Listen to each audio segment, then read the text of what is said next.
केंद्र सरकार के विरोध में आज शाम राजस्थान प्रदेश कांग्रेस कमेटी के निर्देशानुसार सूरजपोल चौराहे पर केंद्रीय शिक्षा मंत्री धर्मेंद्र प्रधान के इस्तीफे की मांग को लेकर प्रधानमंत्री मोदी का पुतला दहन किया गया।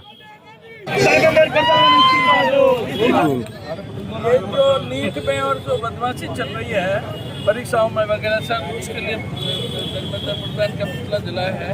और मैं तो कहता हूँ कि राहुल गांधी ने बहुत पहले कह दिया था कि चौकीदार चोर है, ये सब चोर, राम मंदिर में चोरी, बद्रीनाथ धाम में चोरी, या वो एक चोर है ना म्यूनसिपलिटी वाला विवेक, क्या वो चोर, कपड़ों के थान का चोर, पूरी पार्टी इनकी चोर है। एक वो चंदा मामा है, चंदा मामा भी खत्म हो गया 35 साल के बाद। ये धर्मेंद्र प्रधान को क्यों बचा रहे हैं? कोई कारण तो होना चाहिए धर्मेंद्र प्रधान को बचाने का। कोई बच्चों का भविष्य खराब कर दिया। अब आज राहुल गांधी को, प्रियंका गांधी को ले गए, उसको उठा के ले गए, उसको तो उनको तो दूर ले गए और उसको पकड़ के ले गए।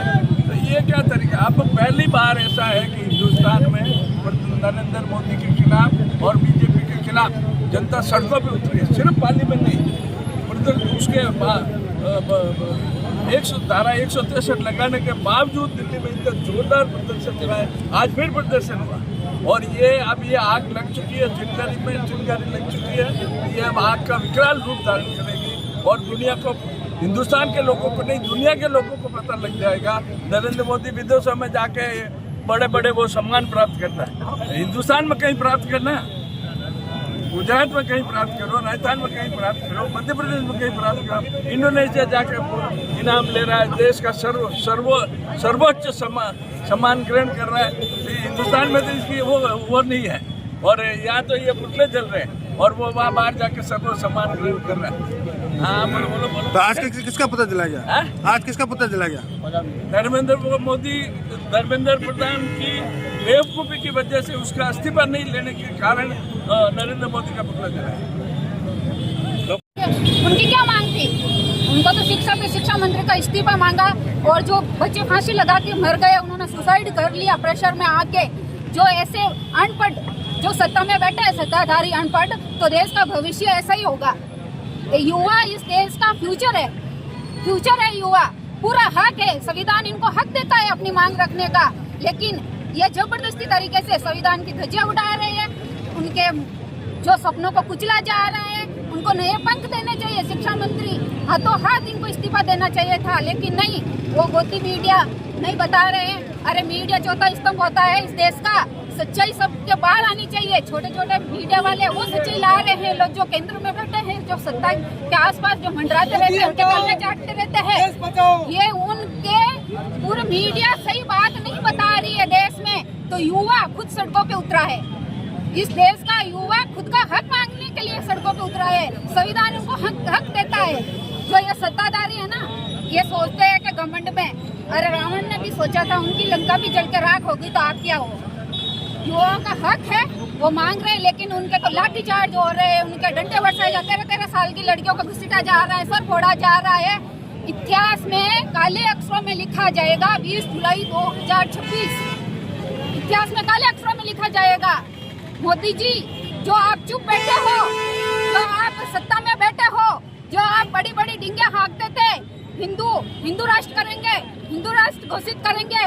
सारे बच्चे ज्यादा से ज्यादा हिंदू ही थे जिन्होंने पुलिस वालों ने लाठियां बरसाई।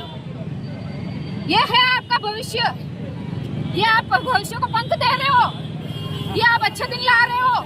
जो युवा रोजगार के लिए सड़कों पे उतर रहा है, मोदी जी, अब ये युवा चुप बैठने वाला नहीं है। देश में पहली बार देखने को मिला, पूरे देश में केंद्र सरकार और मोदी के खिलाफ में विरोध प्रदर्शन हो रहा है। देश का युवा जाग चुका है, देश का विद्यार्थी जाग चुका है और बेरोजगारी के खिलाफ, पेपर लीक के खिलाफ, भुखमरी के खिलाफ, महंगाई के खिलाफ एक क्रांति की शुरुआत हो चुकी है। जो कांग्रेस पार्टी के हम सब के नेता आदरणीय राहुल गांधी जी जो लंबे समय से ये बात कह रहे हैं कि देश के अंदर इससे बड़ी भ्रष्टाचार की सरकार कभी देखी नहीं, महंगाई लगातार बढ़ रही है, पेपर लीक हो रहे हैं, युवाओं के, विद्यार्थियों के सपने चूर हो रहे हैं, उसके खिलाफ एक बड़ा आंदोलन हमें पहली बार देखने को मिला। और दिल्ली में जंतर मंतर पर कल बच्चे, देश के विद्यार्थी जो पूरे देश भर से वहाँ पे पहुँचे, वो शांतिपूर्वक प्रदर्शन कर रहे थे, लेकिन उनके ऊपर बेरहमी से लाठियाँ बरसाई गई। जो गांधी जी ने जो सत्याग्रह का रास्ता दिखाया था, उसका अनुसरण कर रहे थे। लेकिन उनको पूरी तरह से मारा गया। मोदी सरकार और अमित शाह की जोड़ी चाहती है कि दमन से न्याय की आवाज़ को चुप करा सके, तो न्याय की आवाज़ रुकने वाली नहीं है। इस देश के अंदर जब जब अत्याचार हुआ है तो लोग खड़े हुए हैं, विरोध हुआ है, और आज ये विरोध गांव ढाणी तक पहुंच गया है। जो दिल्ली में आपको दिख रहा है वो पाली में भी दिख रहा है। तो मैं आज आपके माध्यम से भी केंद्र सरकार से, राजस्थान की सरकार से और भारतीय जनता पार्टी से यही कहना चाहूँगा कि उनकी तानाशाही का जो रवैया है वो ज़्यादा दिन टिकेगा नहीं। तानाशाही का हमेशा अंत होता आया है, आगे भी अंत होगा। सत्य प्रताड़ित हो सकता है लेकिन सत्य पराजित नहीं हो सकता। सत्य की जीत होगी, सत्यमेव जयते। चंद मिनटों में मेरे कार्यकर्ता स्विच बोर्ड में फैले हुए जो प्रधानमंत्री का पुतला बाला, मैं उनको तो धन्यवाद देता हूँ। इस चोर का पुतला तो हमेशा बालना चाहिए। देश को पूरा बर्बाद कर दिया इसने। एक नंबर का फेंकू है अमित शाह और ये दोनों। देश को और युवाओं को 27 जनों ने आत्महत्या की, युवाओं ने। इनको कोई फर्क पड़ने वाला नहीं है। देश कहाँ जा रहा है, महंगाई हो रही है, बार बार लोग भटक रहे हैं, उसको कोई लेना देना नहीं है। खाली बस अहिजाजों में घूमना और देश के पैसों की बर्बादी करना। तो सत्ता के नशे में चोर है जो